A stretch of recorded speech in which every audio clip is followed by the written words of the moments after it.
Righto, what's going on here? Oh, sir, I'm arrested.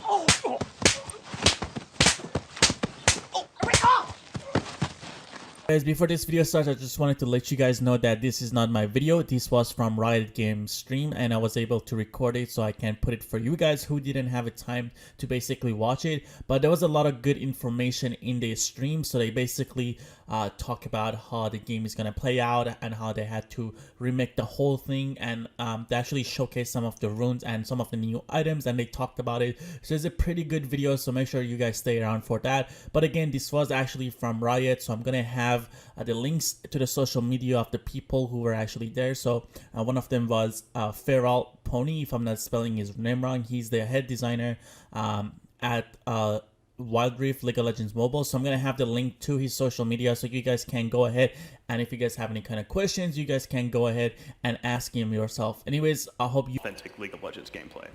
So a few of the examples here.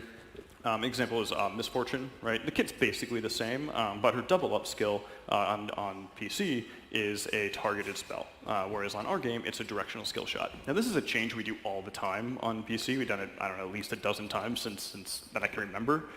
But basically there's just a lot of other gameplay that we get out of it. And so it's not necessarily like we're making compromises here, it's that we actually get a thing that's better for the control scheme and better for overall gameplay. This allows her to do stuff like check brush, trying to hit a stealth champion that's sneaking around, or you can even do stuff where like a champion's kind of running at you, and you can fire the skill shot by a good margin was actually Yasuo. Really? How come? So, I mean, he's one of those champions that has sort of very high sort of actions that you're playing, but you can see even on the screen here, like the dashing mechanics, you have to sort of dash precisely in like 5 different times within like a 2 to 3 second window. It's just really hard to have both the responsiveness and the precision that you need. And so we spent weeks and weeks and weeks, if not months, sort of iterating and spinning on this to get it to feel like there's no changes at all. I suppose it's like anything. It's like CG, right? If you notice it, then it's so much of your time and effort means that people don't notice that you've done stuff. Right. Yeah. I mean, that's a lot of this project is like doing an astronomical amount of work to feel like you've done no work. That feels a bit sad in a sort of weird way, but yeah. I mean, what can we expect in terms of the numbers of champs? So if you were able to play earlier today, if you're at any one of the events here that are celebrating L10, we had 25 champions in today's build. We currently have about 40 champions good to go.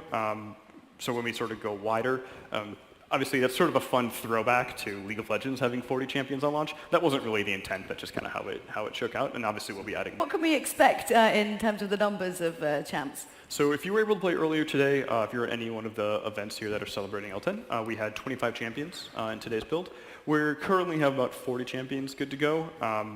So when we sort of go wider, obviously that's sort of a fun throwback to League of Legends having 40 champions on launch. That wasn't really the intent, that just kind of change is active items. Okay. So on PC you can buy 6 or 7 active items if you count your trinkets as well.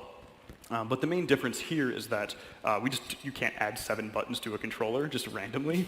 And so we really want to make sure that active items are super, super critical to like that really authentic gameplay and that really cool kind of feel how you augment and adjust your character. So we ended up